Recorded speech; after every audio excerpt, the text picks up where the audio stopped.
All right, dogs. Chapter or part two, chapter one.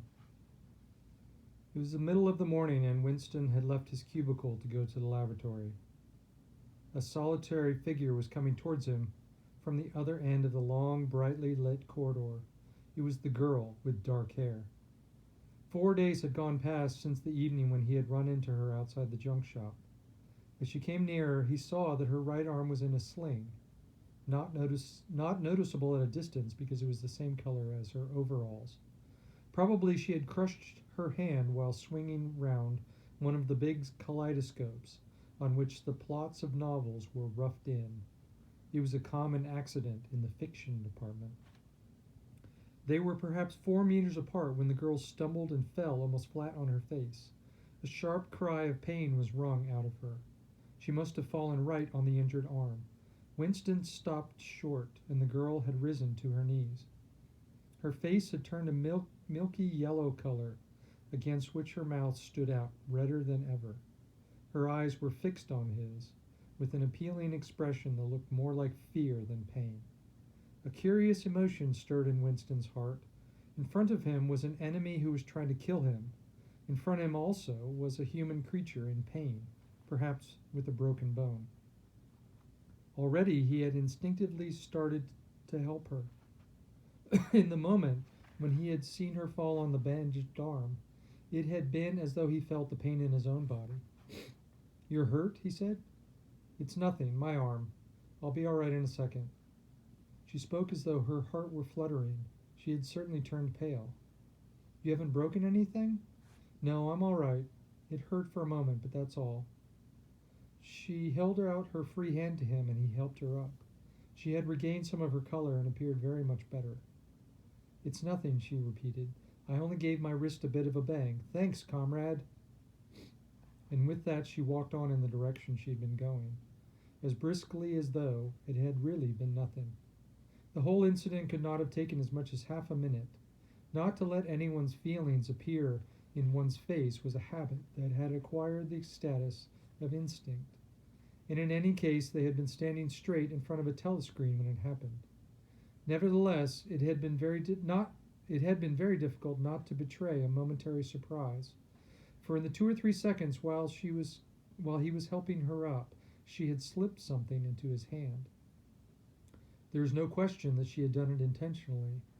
It was small and flat. As he passed through the lavatory door, he transferred it to his pocket and felt it with the tips of his fingers.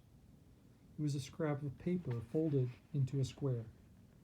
While he stood at the urinal, he managed, with a little more fingering, to get it unfolded. Obviously, there must be a message on it. For a moment, he was tempted to take it into one of the water closets and read it at once, but that would be folly, as he well knew. There was no place where you could be more certain that telescreens were watched continuously. When he went back to his cubicle, he sat down. He threw the fragment of paper casually among the other papers on the desk. He put on his spectacles and hitched the speakwrite towards him. 5 minutes, he told himself, 5 minutes at the least. His heart bumped in his chest with frightening loudness.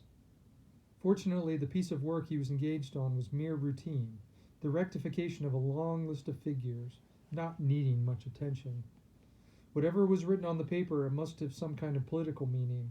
So far as he could see, there were two possibilities. One, much the more likely, was that the girl was an agent of the thought police, as he feared.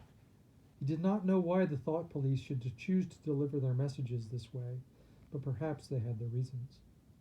The thing that was written on the paper might be a threat, a summons, an order to commit suicide, some sort of trap.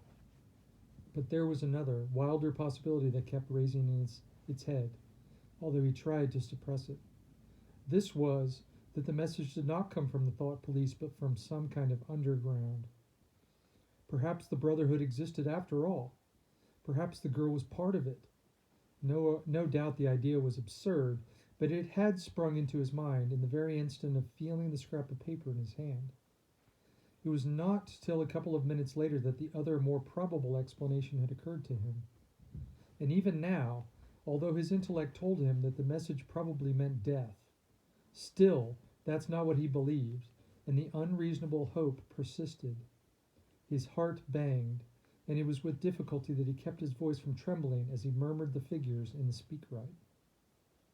He rolled up the completed bundle of work and slid it into the pneumatic tube. 8 minutes had gone by. He readjusted his spectacles on his nose and drew the next batch of work towards him with a scrap of paper on it. He flattened it out. On it was written, in large, unformed handwriting, "I love you." For several seconds he was too stunned even to throw the incriminating thing into the memory hole. When he did so, although he knew very well the danger of showing too much interest, he could not resist reading it again, just to make sure that the words were there. For the rest of the morning it was very difficult to work. What was even worse was having to focus his mind on a series of niggling jobs. It was the need to conceal his agitation from the telescreen. He felt as though fire was burning in his belly. Lunch in the hot, crowded, noise-filled canteen was torment. He had hoped to be alone for a while during lunch hour, but as bad luck would have it, the imbecile Parsons flopped down beside him. The tang of his sweat almost deafening the tinny smell of the stew, and kept up a stream of talk about preparation for Hate Week.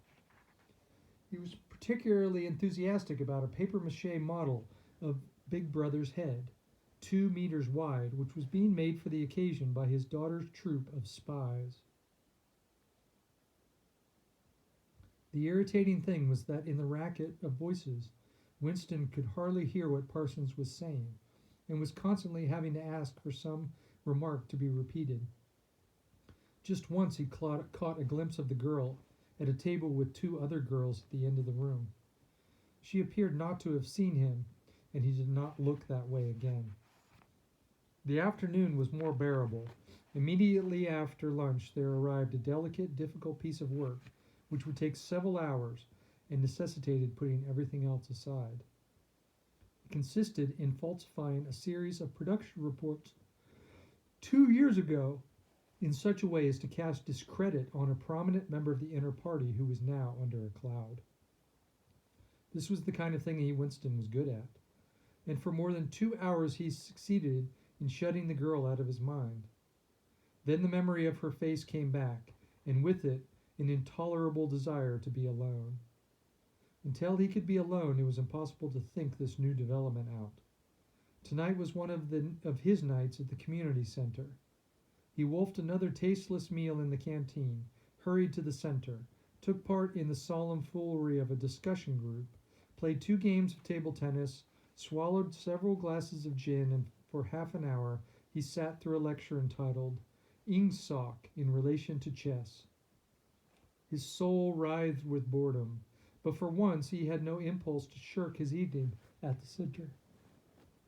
At the sight of the words, "I love you," the desire to stay alive had welled in him, and taking of minor risks suddenly seemed stupid.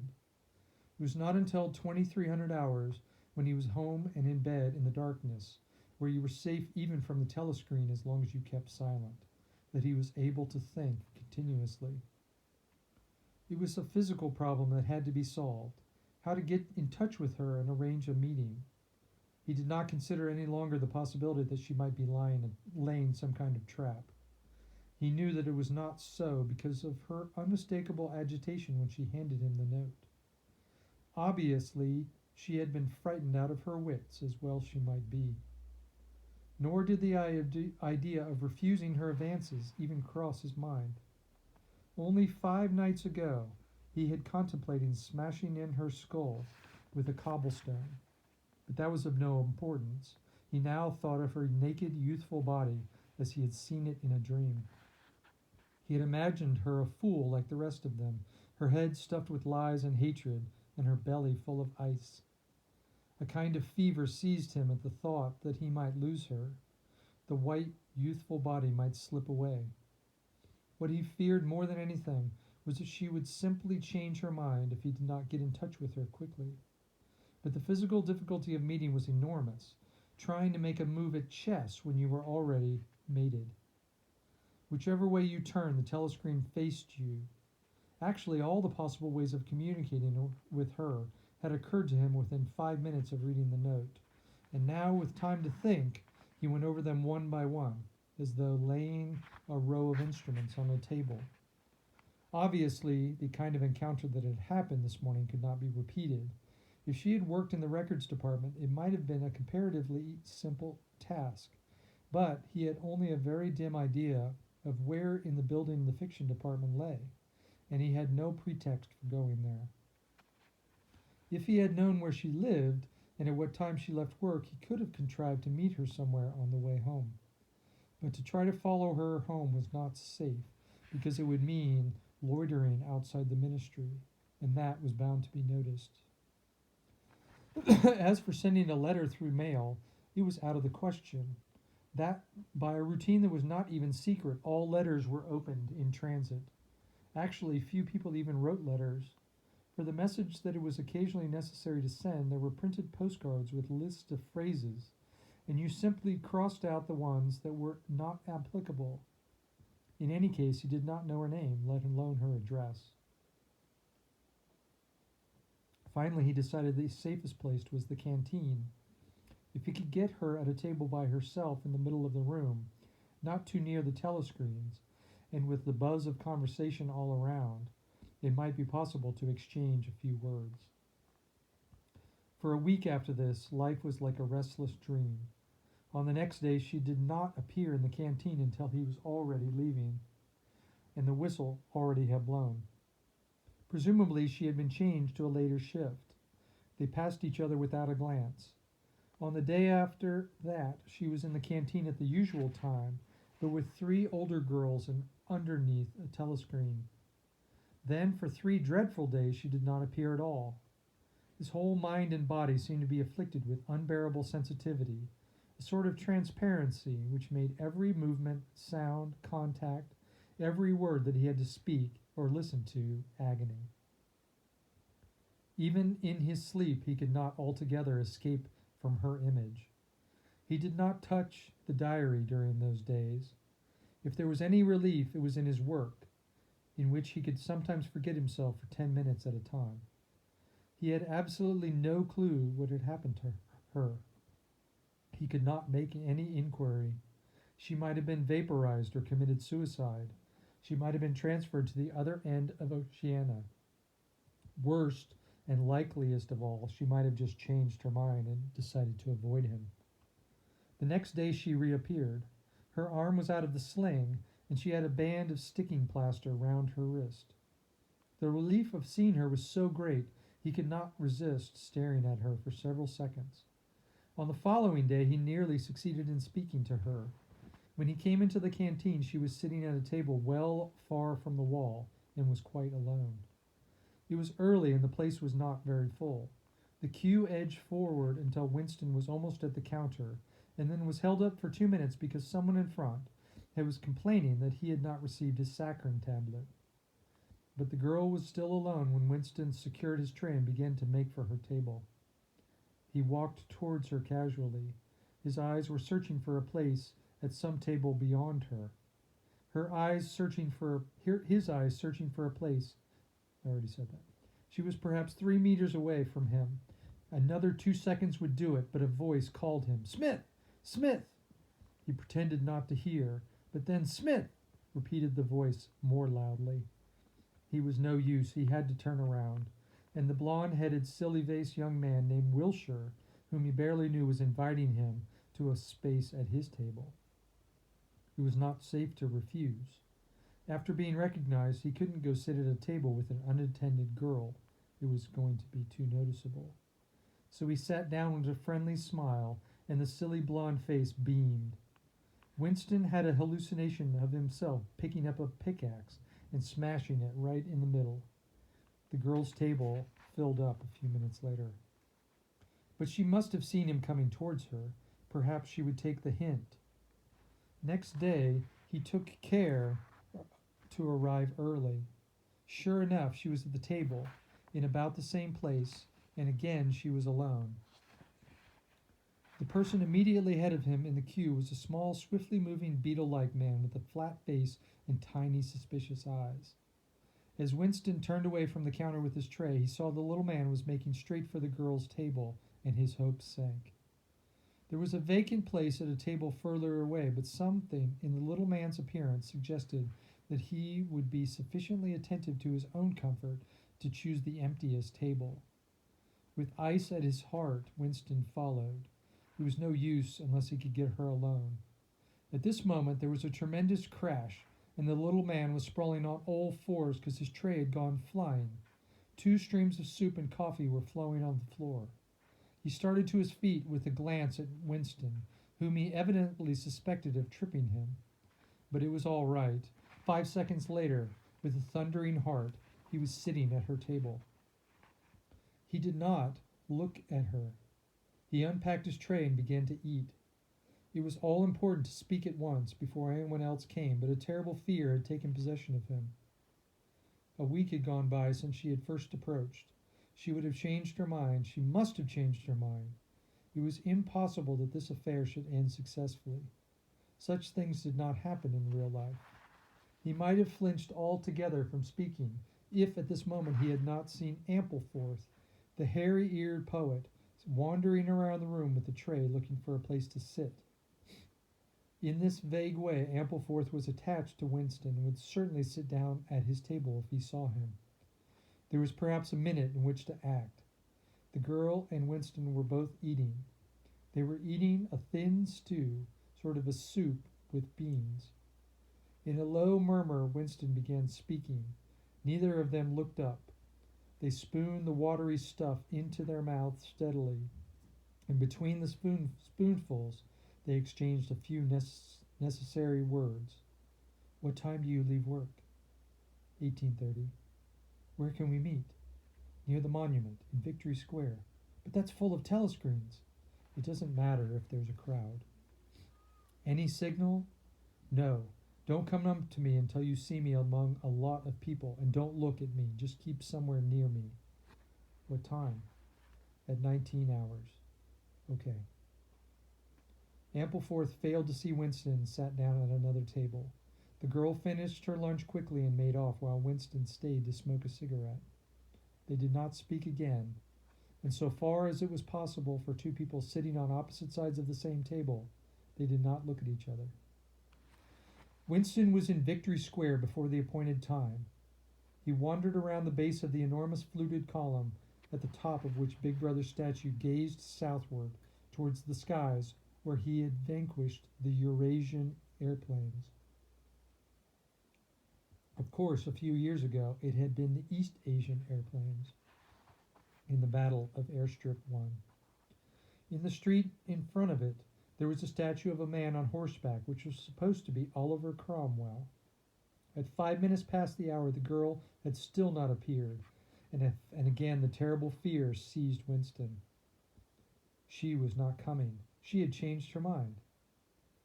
He walked slowly up the north side of the square and got a sort of pale-colored pleasure from identifying St. Martin's Church, whose bells, when it had bells, had chimed, "You owe me 3 farthings," like the song. Then he saw the girl. She was standing at the base of the monument, pretending to read a poster which was spiraling up the column. It was not safe to go near her until some more people had accumulated. There were telescreens all around. But at this moment there was a din of shouting and a zoom of heavy vehicles from somewhere to the left. Suddenly everyone seemed to be running across the square. The girl nipped nimbly around the lions at the base of the monument and joined in the rush, and Winston followed. As he ran, he gathered from some shouting remarks that a convoy of Eurasian prisoners was passing. Already a dense mass of people was blocking the south side of the square. Winston, at normal times the kind of person who gravitates to the outer edge of any kind of crowd, shoved and squirmed his way forward into the heart of the crowd. Soon he was within an arm's length of the girl, but the way was blocked by an enormous prole and an almost equally enormous woman, presumably his wife, who seemed to form an impenetrable wall of flesh. Winston wriggled himself sideways and with a violent lunge managed to drive his shoulders between them. For a moment, he felt as though his entrails were being ground to a pulp between two muscular hips. And then he had broken through, sweating a bit. He was standing next to the girl, shoulder to shoulder. They were both staring straight ahead. A long line of trucks with wooden-faced guards, armed with submachine guns standing upright in each corner, was passing slowly down the street. In the trucks, little yellow men in shabby green uniforms were squatting, jammed close together. Their sad Mongolian faces gazed out over the sides of the trucks, utterly incurious. Occasionally, when a truck jolted, there was a clank of metal. All the prisoners were wearing leg irons. Truckload after truckload of the sad faces passed. Winston knew they were there, but he saw them only intermittently. The girl's shoulder and her arm right down to the elbow were pressed against his. Her cheek was almost near enough for him to feel the warmth. She had immediately taken charge of the situation as she had done in the canteen. She began speaking the same expressionless way as before, with lips barely moving, a mere murmur easily drowned by the din of voices and the rumbling of the trucks. "Can you hear me?" "Yes." "Can you get off on Sunday afternoon?" "Yes." "Then listen carefully. Remember this. Go to Paddington Station," she began. And with the sort of military precision that astonished him, she outlined the entire route that he was to follow. A half-hour railway journey, turn left outside the station, 2 kilometers along the road, a gate with the top bar missing, path across the field, a grass-grown lane, a track between bushes, a dead tree with moss. It was as though she had a map in her head. She murmured, "Can you remember all that?" "Yes." "You turn left, then right, then left again, and the gate's got no top bar." "Yes." "What time?" "About 15 hours. You may have to wait. I'll get there by another way. Are you sure you remember?" "Yes." "Then get away from me as quickly as you can." She didn't have to tell him that, but for the moment they could not extricate themselves from the crowd.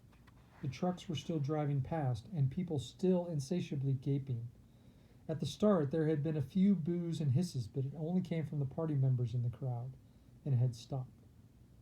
The prevailing emotion was just simple curiosity. Foreigners, whether from Eurasia or East Asia, were a kind of animal, strange animal.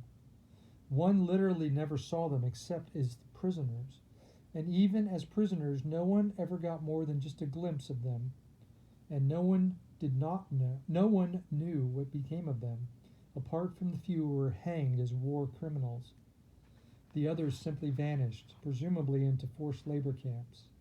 The round Mongol faces had given way to faces of a more European type, dirty, bearded, and exhausted. From over scrubby cheekbones, eyes looked into Winston's, sometimes with a strange intensity, and flashed away again. The convoy was drawing to an end. In the last truck he could see an aged man, his face a mass of grizzled hair, standing upright with wrists crossed in front of him, as though he was used to them being bound. It was almost time for Winston and the girl to part, but at the last moment, while the crowd was still hemmed in around them, her hand felt for him and gave it a squeeze. It could not have been 10 seconds, yet it seemed to last a long time. He had to learn every detail of that hand. He explored the long fingers, her nails, her work-hardened palm with its row of calluses, and the smooth flesh of the wrist. Merely from feeling it, he would have known it by sight. In the same instant, it occurred to him that he did not know what color the girl's eyes were. They were probably brown, but people with dark hair sometimes had blue eyes. To turn his head and look would have been inconceivable folly. With hands locked together, invisible among the press of bodies, they stared silently ahead of them. And instead of the eyes of the girl, the eyes of the aged prisoner gazed mournfully at Winston out of the nests of hair. That's the end of chapter 1 of part 2. More coming soon.